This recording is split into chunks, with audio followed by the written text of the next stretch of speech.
The MoneroTopia weekly news segment is sponsored by WizardSwap.io, a non-custodial cryptocurrency exchange. Hey, Tony, and thank you as always, Body. I do get a super chat real quick. Niles tipped $1.23. Awesome. I'll have a lot of talks to watch once they're uploaded. For Monero adoption, I think it should be kept decentralized as much as possible. Keep the attack surface small. But at the same time, we need to make it as possible, as popular as possible. Dual goals. Dual goals, exactly. Hey guys, I forward only Tony! about the conference. Yeah, man, you missed a good one. You would have really had a good time. I know. Next time though. Jody, I actually met Body this time. It was a pleasure seeing him. That's Likewise. awesome, guys. Yeah, it's been a full week with me with the election back home. We'll talk about it. It's been kind of crazy. So okay. Well, in 2 weeks from now, we're either gonna pretty much go back to Russia or be part of Europe again, kind of like that. So it's kind of crazy. That's a turning point. Yeah, we'll talk about it. It's kind of wild. Okay. Yeah. Yeah, but I'm excited to hear you guys talk about the conference and how it was, and see videos. Yeah, it was really good. We'll get to it. We have a bunch of people that want to jump up, but yeah, if you can, run us through the news. There was some big things to talk about this week. I think there was a tornado cash ruling. I think we have that in the news. Yeah, big a deal. lot of stuff. Yeah. Okay, Take so it away. see. Maybe we'll make Ulysses our special guest, since we didn't have a special guest for today. I see Ulysses is backstage. If he sticks around, we'll make him our special guest this week. Bring him up after the news. Awesome. Also, first of all, guys, I don't know what happened to my headset, but I got a headset, and then I'm not sure if the cable is not working anymore. The Bluetooth is working. So that happened. And we have 45 people watching on YouTube and just 3 likes. So guys, if you're signing in, make sure you give us a like, because that really helps. And if you have any questions, you can give it in the YouTube comment section. That's the one that I'm gonna watch, and we'll be able to interact. But yeah, so let's go over the news section. We have a lot of stuff for this week. First, if you want X Premium, you can buy it with Monero. Essentially, let's see. I'm not sure why when I click on this post, it just says this page doesn't exist. But if I click on the picture, or the video, it works. But essentially, Monero Maverick, if you give him Monero, then he's going to purchase for you X Premium. So that's really cool. So in case you want X Premium, you go to Monero Maverick, and you can purchase it. It was cool to see on XMR Bazaar. Yeah, it was cool to see Aaliyah do it. Yep. And she anonymously purchased X Premium because she's an anonymous figure. She's basically the first admin on XMR Bazaar. But pretty cool to see that now become a popular service on XMR Bazaar. You can anonymously purchase X Premium.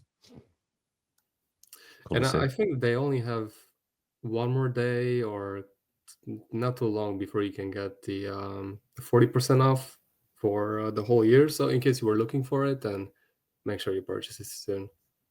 That's a good deal. Now, I know some people asked in the comments about FCMP++. Well, it's expected to be live on testnet within the next few months. Now let's click on this link a little bit. Yeah, so Monero posted on X, we're excited to share an update regarding full chain membership proofs.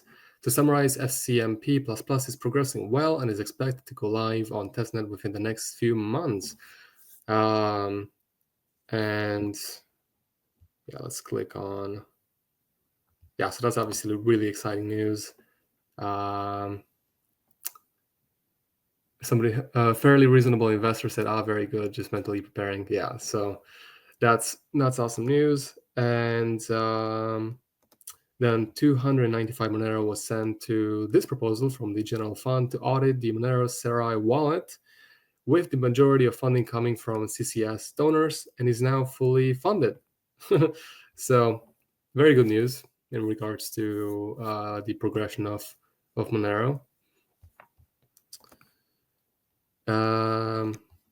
Then we have Monero Mateo. He said he's going to make a video responding to the XMR chat comments that he's been receiving. He said more dynamic and interesting, since I can struggle to come up with topics. And yeah, so somebody tipped him using XMR chat, which is awesome. Yeah, it's cool to see we have some new streamers that are using it. Yeah. If you go to xmrchat.com, I think we even we have a search feature built in there, so you could see who some of the streamers are, which is, I mean, it makes sense. You get to keep all your tips. Nobody's taking 30% of your tips, so I'm hoping we could get some larger streamers in the Liberty space to start using it, like like Tim Pool, like those people. That's really cool. You said there's maybe like a tab in which you can see which streamers are already using it. Creators. You can click the search icon on the top right.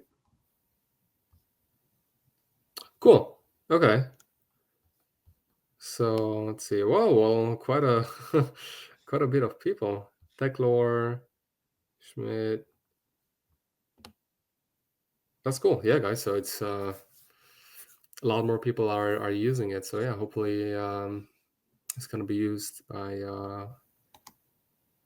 more audiences in the future. But yeah, XMR Bazaar, XMR Chat, all these things. Yeah, if we could get some larger names to start using it in the Liberty space, like Martha Bueno, Tim Pool, those people, it would reach a wide audience.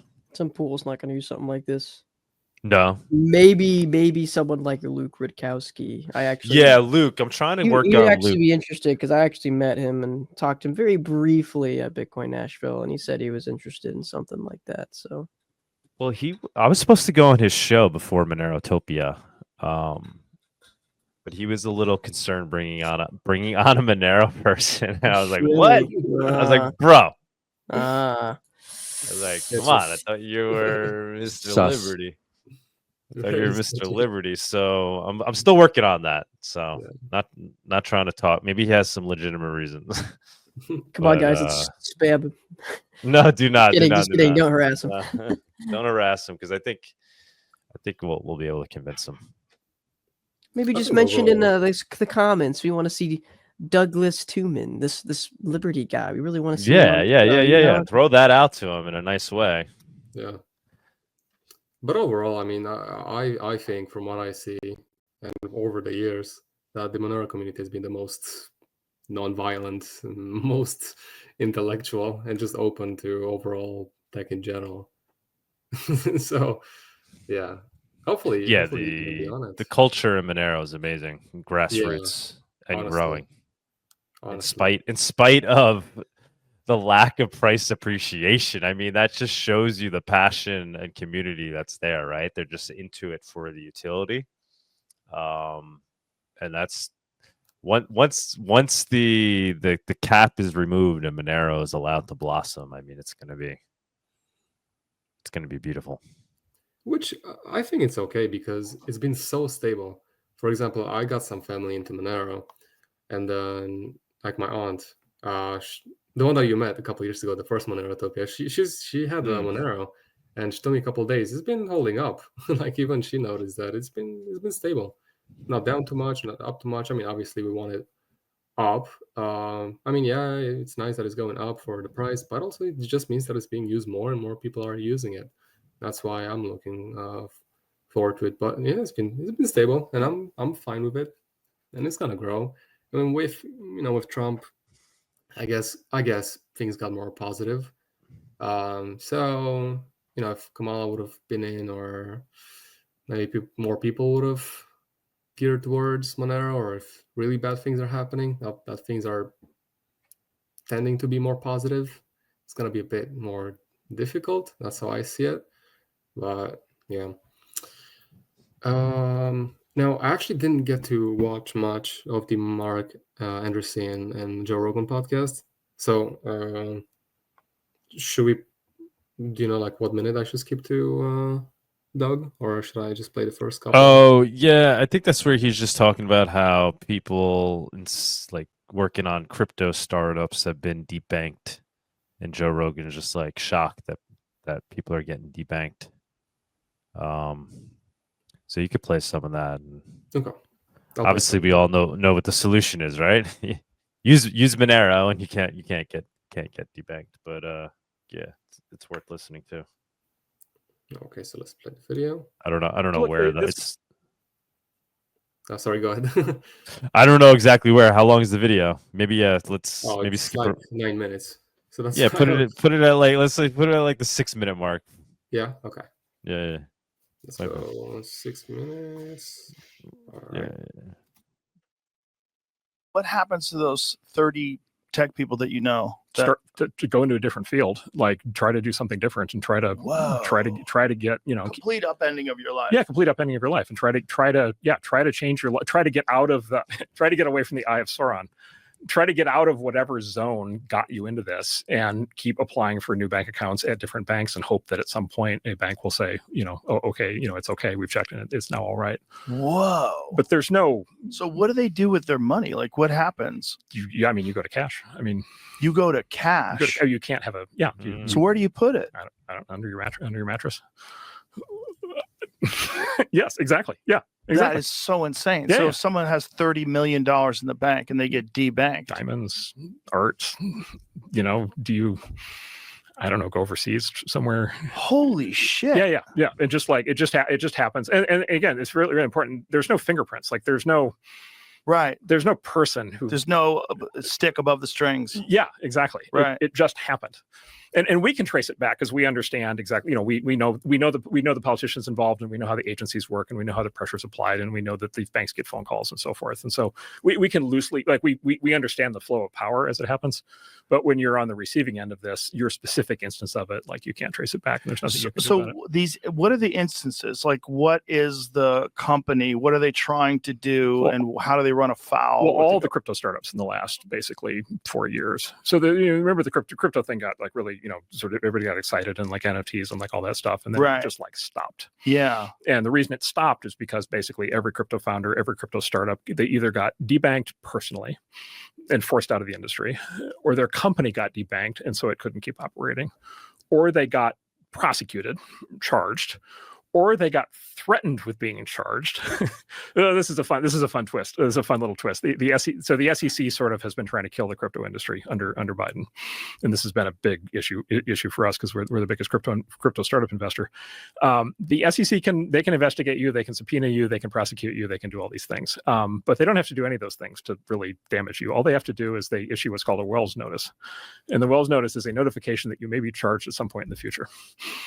Like you're like on notice that you might be doing something wrong, and they might be coming after you at some point in the future. Oh my God. Okay, so terrifying. That's the eye. The eye of Sauron is on you. Okay. Yeah. Now trying to be a company with a Wells notice doing business with anybody else.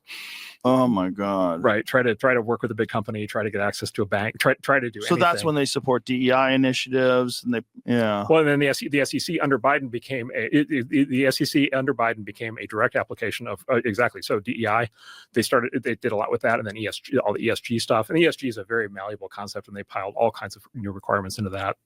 So through this process, the SEC could basically just simply dictate what companies do, with no accountability at all. Like there are hearings where they get yelled at, but like nothing changed. Nothing ever happened in a hearing that ever changed anything. Wow. It was just the raw application of power. Right. And so this is your friends. This has happened to. Oh yeah, for sure. Yeah. And we had, like I said, we had an employee who got debanked because he had crypto in his job title. He was doing crypto policy for us, and his bank booted him because he. That's it. Because they did a screen across. It's what they told us is they did a screen across their customer base. And anyone with crypto. Because anybody with crypto became a politically exposed person. Because wow. That's wild. Yeah, I should watch. They're just like a sentence away from Monero. Yeah, the Monero logo could be an achievable goal. Imagine a sticker on Mike arm. That'd be cool. Yeah. Actually, a couple of years ago, so I was using a I was using a CX. I was using Kraken a couple of years ago, and I think I was trying to buy some Monero for Kraken at a time, and then Bank of America blocked me. It's a bad bank anyway, so whatever. But and then I had to call, and then yeah, but it's just when you talk about millions of dollars, it's just crazy being debanked and all the stuff that they do. But Yeah. what's exciting about this is, Joe Rogan has obviously a tremendous following, and it's just, once again, the zeitgeist is kind of changing now in a positive way for people realizing the importance of a digital cash utility. Like, they're not talking about it directly here, but like that would kind of solve this problem. Opting out solves this problem, right? If people ignore the banking system, problem goes away. Nobody's getting debanked. You can't. Literally, we already have the tool and ecosystem that exists for people to no longer, fear getting debanked. You should be on And Joe so Rogan. That would be awesome. we should get a Monero person on there at some point. That would be, that's a good goal. Oh yeah, that would be awesome. I mean, you or Fluffy Pony or whoever. We're gonna get on Luke's. Let me get on Luke's show first. Start with that. You can secretly. We need Alaska. We need Alaska on Rogan. We need Alaska hanging out on Rogan for 4 hours. Yeah, Alaska. We'll take down all types of rabbit holes. If you're Rogan listening, just Alaska, whoa. Yeah, you should stick a sticker on the microphone when he's not watching, like a Monero sticker. All right, keep the news going. Keep the news going. We got a lot coming up. Yep. Tornado Cash. So let's see. Yeah, Tornado Cash ruling doesn't say Treasury shouldn't be able to sanction crypto. It just says they can under current law. Let me see. So yeah, basically Tornado Cash, right? There was a ruling in favor in the Fifth Circuit ruling in favor of the defendants in the favor of Tornado Cash, basically saying that you can't sanction a smart contract. Essentially, is what they were saying. That's decentralized, that nobody's in control of, and so that's a win for privacy tech. Maybe that's showing where the general administration might be headed, right? So it's a good sign for privacy tech in terms of if you care what how the state views tools like Monero, which is kind of like what Baldy and I were talking about, right? Do we just completely ignore them, or do we try to work with them and take advantage of them at this point? But this is another positive sign. But I think this guy's comment is basically like, yeah, ruling was great, but this doesn't mean that we then don't see new legislation in Congress that basically codifies what they attempted to get out of this ruling.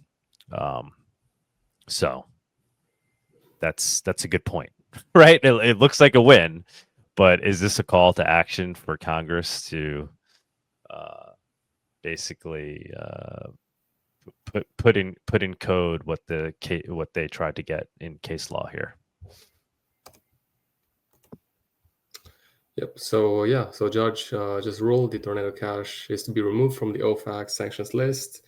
It's hugely good news for anyone developing privacy software, and will likely have a positive impact on Roman Storm's trial, where it is debated whether the court may criminally charge the developers of software. It's huge. This is huge stuff. And then if you want something to celebrate with, the new incoming administration, the U.S. attorney responsible for the prosecution of Samurai Wallet and Tornado Cash developers is stepping down in less than 4 weeks. Let's hope the next guy takes serving the American people a little more seriously. So yeah, U.S. Attorney Damian Williams announces anticipated resignation from the Southern District of New York. So that's positive news. Then so there's much more at stake in the Tornado Cash case than meets the eye. It's the most important case, Lola said, since the 1990s, putting the freedom of internet at stake. And she mentions a lot of points, rolling back Bernstein / Zimmerman. So this case set precedent for code to be considered speech. These precedents are at stake in Roman Storm's trial, meaning that anyone can be held accountable for the code they write. This is not just a movement towards criminalizing software development, but towards criminalizing free speech itself. Yeah, this is huge. Then control over funds. Ross Ulbricht's conspiracy dilemma. He was found guilty of conspiracy to launder funds, despite not having specific knowledge of funds that were laundered. Privacy as criminal intent. We keep talking about this. TC is framed as software for criminals, just like the internet used to be framed as a technology for drug lords, terrorists, porn, whatever, you name it.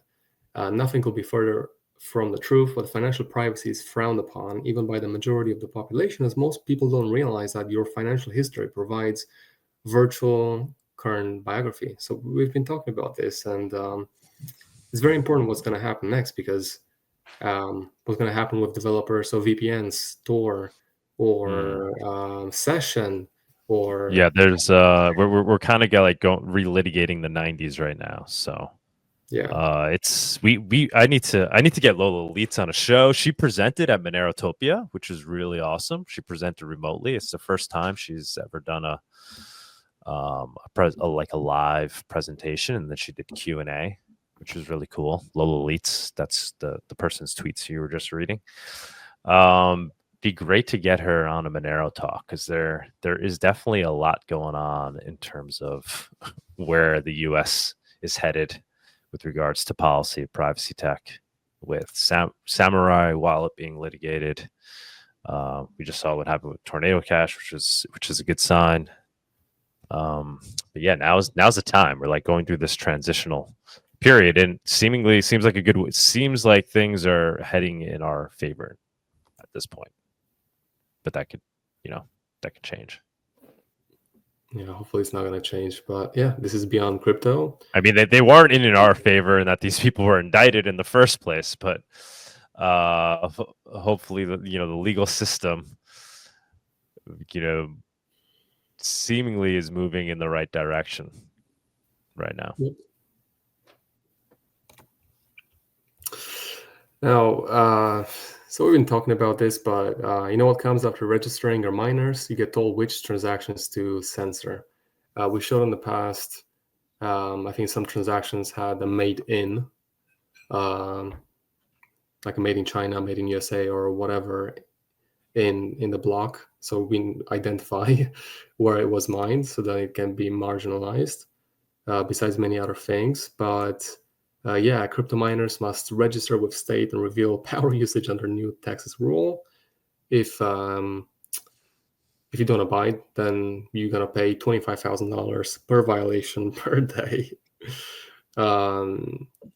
So yeah, they don't want mining to be decentralized. They want it to be centralized, and they want to be able to control. I mean, what transactions are you allowing? And put a stamp in, made in USA, made in Russia, made in whatever. So yeah. Yeah, I know. When Trump said, I want all Bitcoin mining to be in the U.S., I was like, Yeah. Kind of missed So, the point yeah. on that one. Yeah. I mean, nobody knows who's mining Monero. Everybody knows who's mining Bitcoin. It's all known entities, large entities that are wheeling and dealing with the state. That's kind of the nature of how things work here, especially here in the U.S. So it doesn't really become decentralized at that point. You have these large corporate entities that are kind of like like working hand in hand with the state, benefiting from the regulations that the state ends up putting in place, and they don't care if it deteriorates Bitcoin's value proposition as digital cash, as long as the number continues to go up for their corporate mining services, and the price of Bitcoin keeps going up. So the incentive is just for it to become more and more a defanged surveillance coin than anything else. Yep. Now, post from Aaron Day, he said the cloud people are finally realizing that debanking isn't a small-scale phenomenon, nor is it something that requires a new technical infrastructure to make happen. I will help everyone fast forward to this solution. People are going to talk about auditing and reforming the Fed. There's no reforming the Fed. State-based money doesn't work. Digital dollar now and start using privacy coins like Zeno and Monero. Also start tokenizing assets privately, as they are about to add surveillance to not only money but to everything that we own, which will be tokenized in the same manner as CBDCs. And we've been talking about kind of this tokenization, and because essentially they don't want you to own much at all, and then whatever assets you have, they need to probably be registered eventually, and they want to know exactly how many things you have in your house, outside your house, what kind of car, all this stuff. Now, let's go back to crypto policy landscape following the election. Obviously, that's a very big discussion. And in the past, we've been always kind of talking about some super categories, as Coin Center describes: surveillance issues, tax reporting, AML, sanctions, and investor protection issues. These are huge. And then also, there's two super categories that can divide the crypto ecosystem: centralized businesses, custodial wallet providers, centralized exchanges, trusted issuers, which we recommend to go the decentralized way, as we've seen in the past, that they're just delisting Monero. And anyway, Monero or a true crypto doesn't need to be on decentralized exchanges. But yeah, it's between centralization and decentralized infrastructure developers and users that any normal person would recommend over a centralized business, because then you are the owner. You own it, no matter what you own. So yeah, and then they offer a chart of past and potential future policy actions to help you understand this framework, and then they take you between centralized businesses and decentralized infra devs and users. So I'm going to just name a few, but for centralized businesses, agencies, SEC enforcement, actions against custodial exchanges, Crack and Coinbase.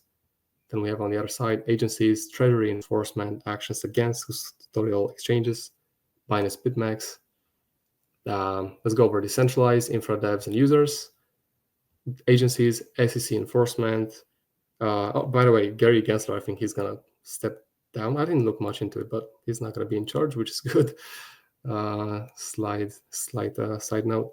But SEC enforcement, actions against non-custodial wallet providers, Coinbase, Wallet, Consensus, MetaMask.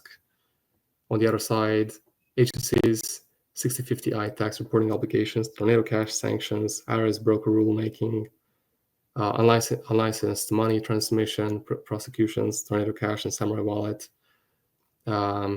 Yeah, the next year it's going to be very interesting.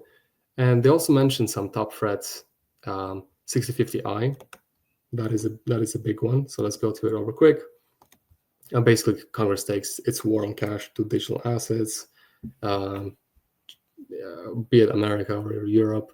They don't want you to spend as much cash. They want you to go the digital way for obvious reasons, because they can track cash. So the 6050I tax code section is important.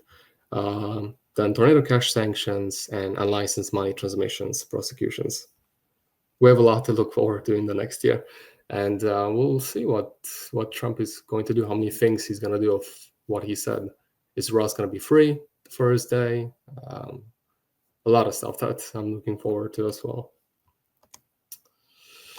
Let's see. Okay, so I'm going to talk a little bit about what's happening in Europe, because it's an attack on freedom, liberty, and it seems like Putin now cares about countries that are in NATO as well. Ukraine isn't in NATO, and they're trying their best for them to not be in NATO. Georgia's not part of the European Union, but they were going that route, and they want to go in the European Union. But Russia, with this year's election, now you not only have to fear that you're electing the same corrupt people, but you also need to fear that you're electing the extremists, Putin's friends, essentially. And in Moldova, that was a very close call.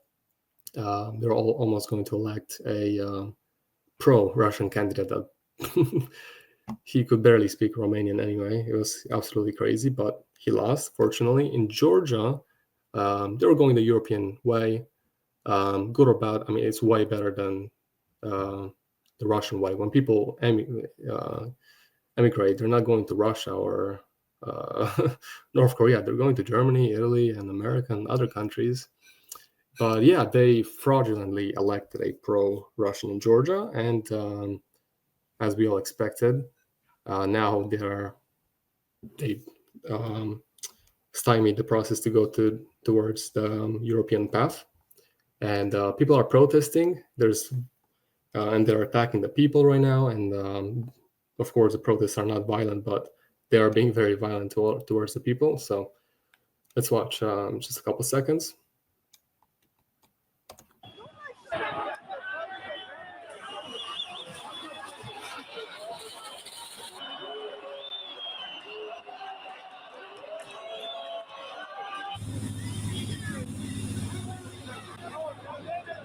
Yeah, so it's it's crazy what's happening there right now, and the fact that they're interfering with other countries' elections, which is happening to my own country as well, which is Romania. So again, their strategy right now is to denatify nations. Like Romania is part of NATO, part of the EU.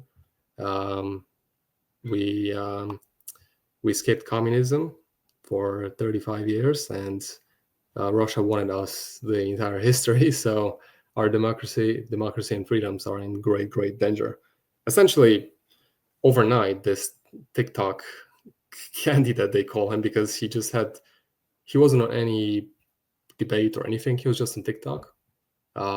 He said he spent zero money on the campaign, but that's not true, because he used bots and stuff like that to almost win the election. He went from not being known to being first on the polls. So it's really scary. He wants us out of NATO, out of EU, and he isn't a big endorser of Putin, of Russia. He has lost it because he endorsed genocide, and he called some people in our past that haven't been great, and they contributed to the extermination of Jews. He called them heroes and martyrs. It's crazy what's happening right now.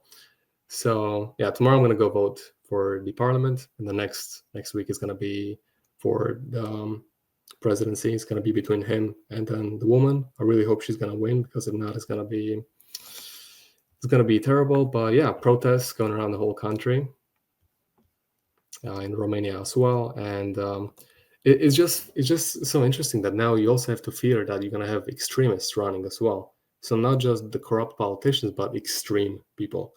And this guy is just mimicking Putin. 3 years ago, when he jumped into a frozen lake to swim, he did the same. As you can see in this video, Putin wasn't a white horse. He did the same. Putin did judo. He was doing the same. So yeah, it's oh, can you actually see? Yeah, you can. Yeah, so it's absolutely crazy what's happening right now. And also, I don't think I have the article open, but no, I don't. But yeah, this TikTok CEO is also called in the European Parliament so that he can talk about what happened and how his platform was used for massive disinformation. You could go on TikTok and you can watch somebody play with a cat, and you're gonna see this guy in the comments somewhere by a bunch of bots. So yeah, I mean, I said to share these things because freedom is being attacked in a lot of places, and it seems like communism, fascism, it wants to make a comeback. A lot of European countries have gotten rid of it in 1989, but it wants to come back very strong, and it's scary, but hopefully it's going to be good. So I'll report back on this in 2 weeks, actually from there. So I'll either be here or I'll be on the street. But yeah, guys, so YouTube, good on you for voting. Everyone should do it. Yeah. For example, there was a difference of 2,000 votes between a corrupt politicians and the one that should win, and then she barely made it. So your vote matters, and it's very, very important. But yeah, guys. So this new section, we had a lot of stuff. European politics, attack on democracy and freedom. Then we had just future crypto regulation stuff. Monero news, FCMP++, that's exciting, XMR chat. A lot of good things to look forward to, but yeah, like and share, that helps a lot. We're close to 10,000 subscribers on YouTube, so if you aren't subscribed, then please go ahead and subscribe. We're very, very close. And yeah, that was it for this week, guys. Thank you.